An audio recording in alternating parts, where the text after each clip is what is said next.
तर पीठ पाहिजे तेवढा मला तर काही फुगलेला वाटत नाहीये. आणि आता सानूच्या डब्याला द्यायचे. आणि समोरचा नजारा बघितला ना खूप छान आहे. आणि परत त्यांची कमेंट्स अशी आली आहे की तब्येतीकडे पण लक्ष द्या. त्यातच आम्ही बाहेरून आलो आणि मी थंड पाण्यात हात वॉश केले. डिझाईन असलेला ब्लाऊज आहे. तर हा मी कटिंग करणार होती, पण नंतर म्हटलं का नको तुमच्यासोबत शेअर करावी याची. बॅक पार्ट बरोबर असं लावून घ्यायचंय. ब्लाऊज होता हा 38चा होता आणि तुमचं जे रजिस्टरचं कुरिअर होतं.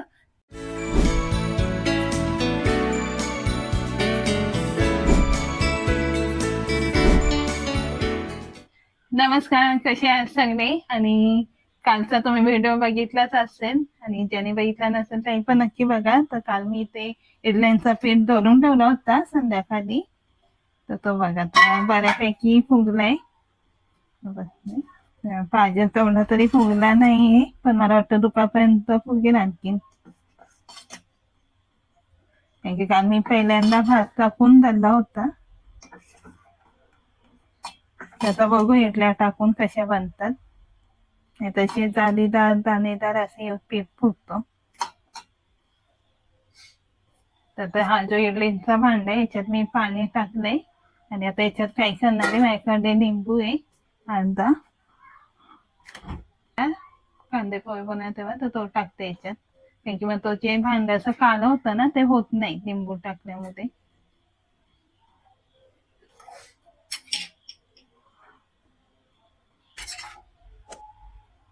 तर सर्वात आपल्याला इडल्या भरण्यासाठी तेल लावून घ्यायला लागतो. म्हणजे त्यामुळे काय होतो,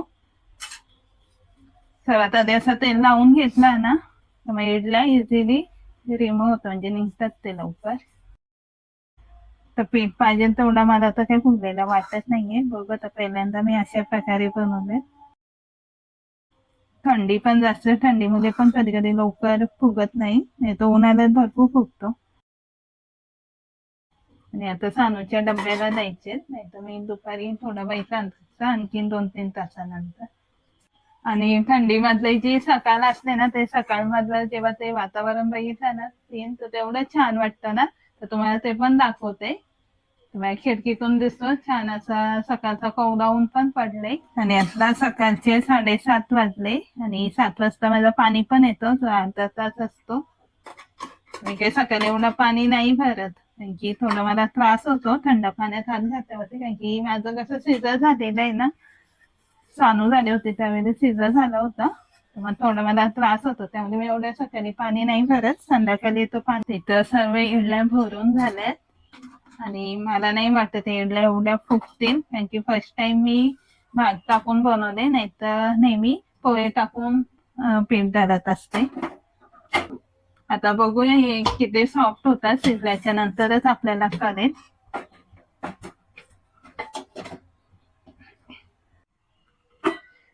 तर हे बघा इडल्या पाहिजे तसे फुगल्या नाही तर म्हणजे नेहमी इडल्या एवढ्या फुगतात. आता एक तर 2 कारण असू शकतात.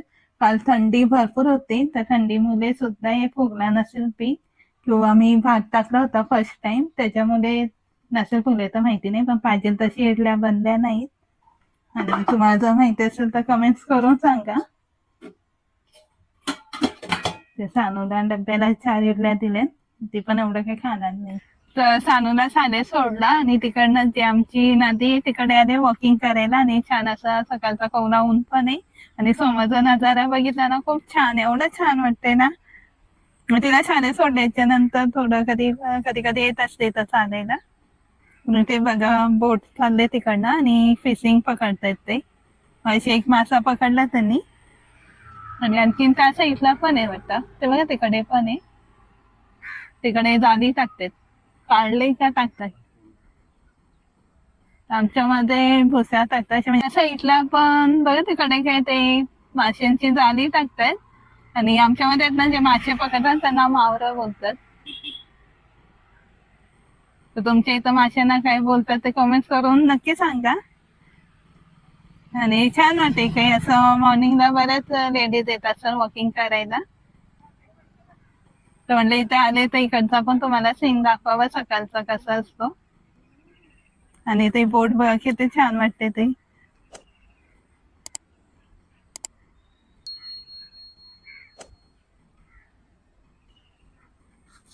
आणि आता इथे बरंच ऊन पडले तर मी इथे वॉकिंग करते, थोडं चालते. म्हणजे सकाळची मॉर्निंग वॉक चांगली असते ना, आपण कसं रेग्युलर हे पण करत असतो, एका ठिकाणी बसून काम करत असतो, तर थोडं चाललं पण पाहिजे. म्हणजे चालल्यामुळे काय होणार, आपले जे पाय ते आखडून नाही जाणं, कंटिन्यू बसून बसून पाय आखडतात आणि चालल्याचा भरपूर फायदा होतो. ते बघा आमची गाडी पण इथं मी उभी केली आणि माझ्यासोबत सानूचे पप्पा पण आहेत.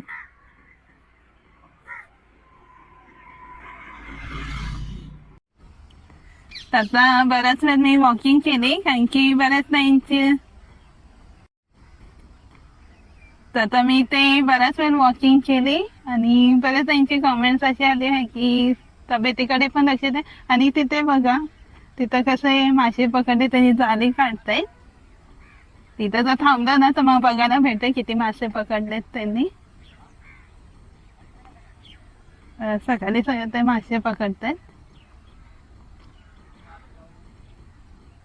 तर थोडा वेळ मी अशी स्वतःसाठी पण देत असते, वॉकिंग करत असते. वॉकिंग केल्याने कशी तब्येत चांगली राहते, ब्लड सर्क्युलेशन चांगलं राहते. आपण कंटिन्यू जे बसून काम करतो त्याच्यामुळे पाठीचा पण त्रास होतो. ते पाठीचा त्रास नको व्हायला म्हणून असं सकाळी तरी 15 ते 20 मिनिटं मी चालत असते. म्हणजे आपण दिवसभर जे काम करतो त्यावेळी स्वतःसाठी सुद्धा करायला लागतो. तर बऱ्याच घरी पण बरीच कामं पडले, कपडे धुवायचे, पुन्हा ते इडल्या बनवले त्याच्यासाठी चटणी वगैरे सांबार बनवायचंय. आता सांबार नाही बनवते कारण की इडल्या पाहिजे तसं मनासारख्या नाही झालेल्या. आणि मग सर्व घराची कामं आवरून लगेच माझा जो डेली काम आहे शिलाई व्यवसायाचा ते करायला बसणार आहे. तर आता लगेच निघते.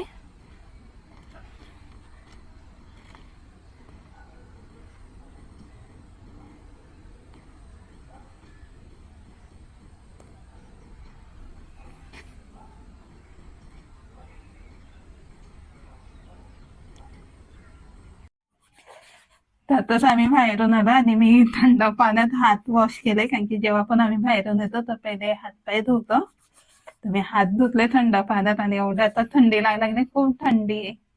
थोडे हात गरम करते आणि घरात बराच पसारा पडले तर तो आवरून घेते पटकन, कारण की आता वाजले 9:15 आणि 10 वाजेपर्यंत सर्व काम कम्प्लीट करायचं मला. चला, तर या ब्लाऊजचं जे अस्तर आहे त्याची कटिंग मी केली होती आणि त्याचा व्हिडिओ पण तुम्ही बघितला असेल. हा जो होता हा 3 पीस प्रिन्सेस ब्लाऊजची कटिंग आहे, जी मी व्हिडिओमध्ये दाखवली होती. त्याच्यानंतर हा असा प्रकारे प्रिंट डिझाईन असलेला ब्लाऊज आहे. तर हा मी कटिंग करणार होती, पण नंतर म्हटलं का नको, तुमच्यासोबत शेअर करावी याची कटिंग कशा प्रकारे करावी. आणि त्याचप्रमाणे मला त्या व्हिडिओवरती ताईंच्या कमेंट सुद्धा आली की याची कटिंग दाखवा म्हणून. तर मी आता मग म्हणतात चला मग याची कटिंग पण तुमच्यासोबत शेअर करावी, कारण की हा खूप म्हणजे कटिंग करायला खूपच हे डिफिकल्ट. कारण की याचा जर आर्मर राऊंड बघितलं तर हे बघा खूपच मोठं आहे आणि गळ्याची जी रुंदी आहे ती पण खूप मोठी दिलेली असते. मग ते सर्व ऍडजस्ट करून याच्यात बसवायचंय. तिथं बॅक पार्ट दिलेला आहे हा, आणि हा फ्रंट आहे. आणि त्यानंतर इथे जर बघितलं तर इथं स्लीव साठी ते फक्त खाली एक बॉर्डर दिले. ते बघा हे स्लीव साठी आहे बॉर्डर, आणि इथं बॅक आणि इथं फ्रंट अशी ही प्रिंट दिलेली आहे. आणि अस्तर हा मी पहिलेच कटिंग केलेलं आहे, त्याचा व्हिडिओ सुद्धा टाकलेला आहे. तर आता सर्वात आधी काय करणार आहे, मी जो फ्रंट पार्ट आहे ना त्याची कटिंग करून घेणार आहे. तर ज्या प्रकारे इझी पडेल त्याप्रमाणे मी ठेवलंय. त्याला आता उलटीच घडी घातलेली आहे, आणि घडी घालताना हे बरोबर ठेवायचं आहे. ही जी पट्टी आहे शोल्डरची त्याच पट्टीवरती ही पट्टी सेम आली पाहिजे, कमी जास्त किंवा मागे पुढे नाही झाली पाहिजे. तर सर्व बाजूने डिझाईन चेक करायची, डिझाईन वर डिझाईन बरोबर आली पाहिजे. आणि त्याच्यानंतर जो बॅक पार्ट बरोबर असं लावून घ्यायचंय.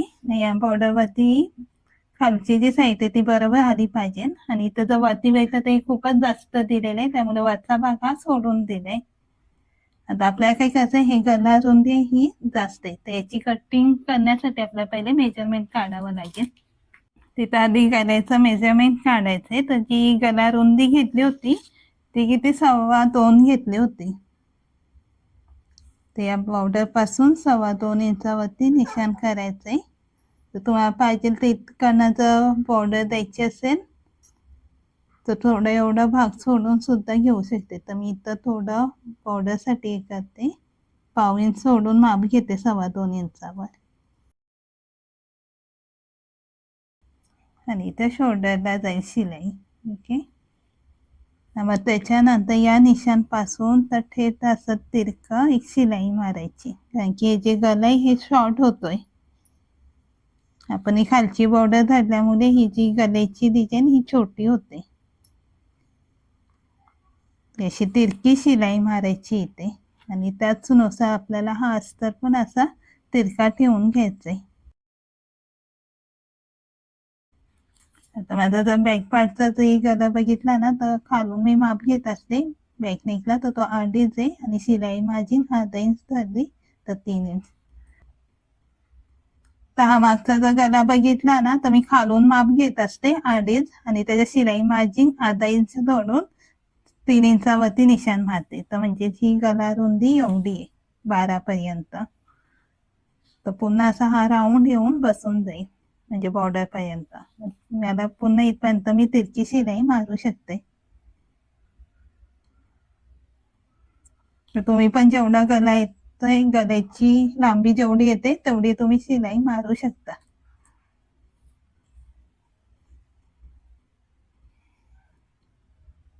आणि अर्धा इंच एक्स्ट्रा सोडून अशी कटिंग करून घ्यायची.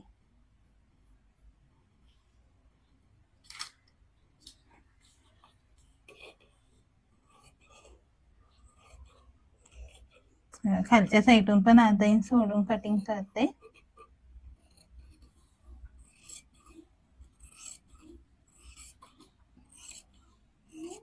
आता हे मी व्हिडिओ मध्ये तुम्हाला दाखवण्यासाठी पुन्हा कटिंग करून घेते, नाहीतर मी पुन्हा कटिंग नसते करत. जसं एक एक पार्ट कट करते तसं ते स्टिचिंग पण करून घेते. आता फक्त एवढी आधी शिलाई मारायची, नंतर माझा नेक तयार करायचे. आता फ्रंट पार्टला पण कटिंग करताना हे जे डिझाईन आहे शोल्डर शोल्डर बरोबर ठेवून घ्यायचे. तर बरोबर डिझाईन आली पाहिजे, ते असं चेक करूनच ठेवून घेत असते. आता याचा जो पुढचा गला आहे तर 6.5, तिकडनं बरोबर याची जी उंची, हा आता छोटा आहे म्हणून आपल्याला इकडनं घ्यायचंय माप. 6.5 किती येतो तिथपर्यंत येतो.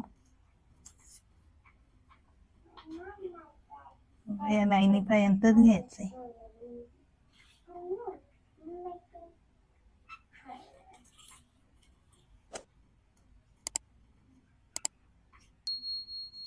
त्याची बघा इथं किंचितच गला रुंदी जास्त आहे, तिकडनं पण एवढी अशी तिरकी शिलाई मारून घ्यायची त्या गल्याच्या लांबीपर्यंत. त्याला पण थोडा तिरका ठेवूनच कटिंग करणार आहे.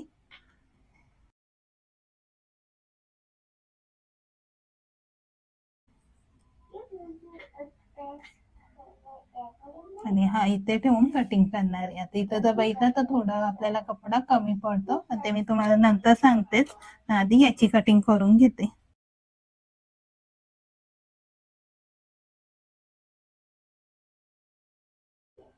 तर हा पण झाला फ्रंट पार्ट कटिंग. त्याच्यानंतर ही जी कटोरी ही कटिंग करायची. आता हा मेन भाग हा महत्वाचा, कारण की हा एकदम आपल्या असा समोर येतो. हे तरी आपल्या आतमध्ये शिलाईला जाणार आहे, त्यामुळे इथे आपण कोणताही कपडा जॉईंट करून स्टिच करू शकते. पण हा समोर येतो त्यामुळे इथे आपल्याला काही करून डिझाईन घ्यायचीच आहे. आता ही जी चेस्ट साईज आहे ही 38 ची आहे, त्यामुळे ही डिझाईन मला कमी पडते, त्यामुळे मला इथे जॉईंट द्यावं लागेल. जर स्मॉल साईज असते तर हा बसून गेला असता डिझाईन.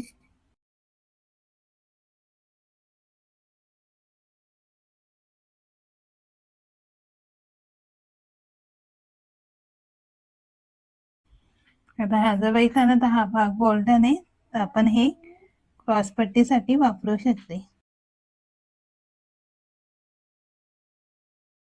हे टोक हे बरोबर टोक बसली पाहिजे, म्हणजे खालचा भाग येतो कमी पडत होतात म्हणून मी खालच्या साईडून थोडा वाढवून घेतले.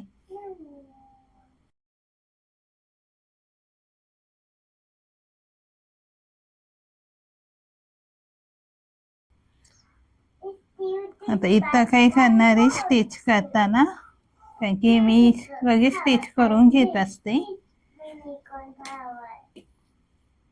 आता हे जे भाग आहे एक्स्ट्राचे हे काढून घेणार आहे. इथे बघा आपल्याला एवढा कमी पडतो इथं 3 इंचाचा. शिलाईसाठी अर्धा इंच धरावा लागेल, मग 3.5.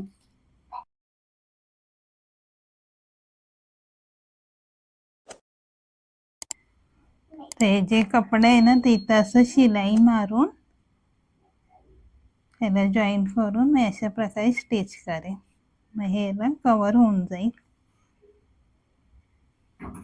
ते झालं क्रॉसपट्टी.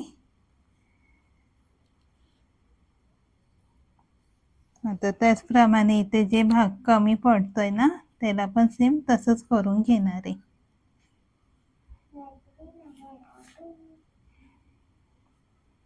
त्याला ही एक पट्टी लावता येईल.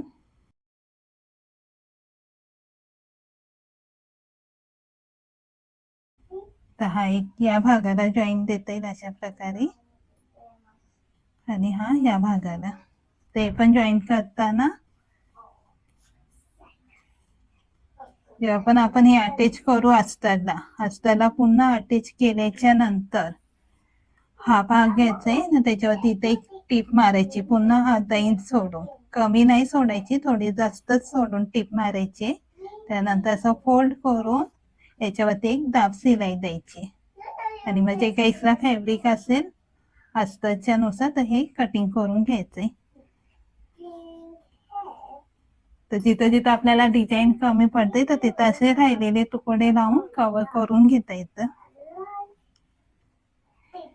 म्हणजे असं ही साईज पण मोठी आणि डिझाईन कमी पडते, मग ते कव्हर करून करता येतं. तर ही अशी एक माझी पद्धत आहे प्रिंटेड डिझाईन असलेल्या ब्लाऊजची कटिंग करण्याची. तर हा जो ब्लाऊज होता हा 38चा होता, आणि ते डिझाईन मध्ये पुन्हा कव्हर करून बसून मी कटिंग केलेली. तर माझी ही एक पद्धत तुमच्यासोबत मी शेअर केली. आणि रेखाताई जर हा व्हिडिओ बघत असतील तर त्यांना सांगायचंय की रेखाताई, तुमचं जे रजिस्टरचं कुरिअर होतं ते आजच रजिस्टर कुरिअर बॉय येऊन घेऊन गेले, तर त्यांच्याकडे दिले, तर ते डिस्पॅच झाले आणि ते तुम्हाला 4-5 दिवसानंतर भेटेल. तर आजचा माझा हा व्हिडिओ तुम्हाला कसा वाटला कमेंट्स करून नक्कीच सांगा. व्हिडिओ आवडला असेल तर लाईक करा, आणि जे नवीन असेल तर चॅनलला सबस्क्राईब करून मला सपोर्ट करा, आणि बेल आयकॉन वरती क्लिक करा. आणि भेटूया उद्याच्या व्हिडिओमध्ये. तोपर्यंत तुमची काळजी घ्या, आनंदात राहा. Bye bye.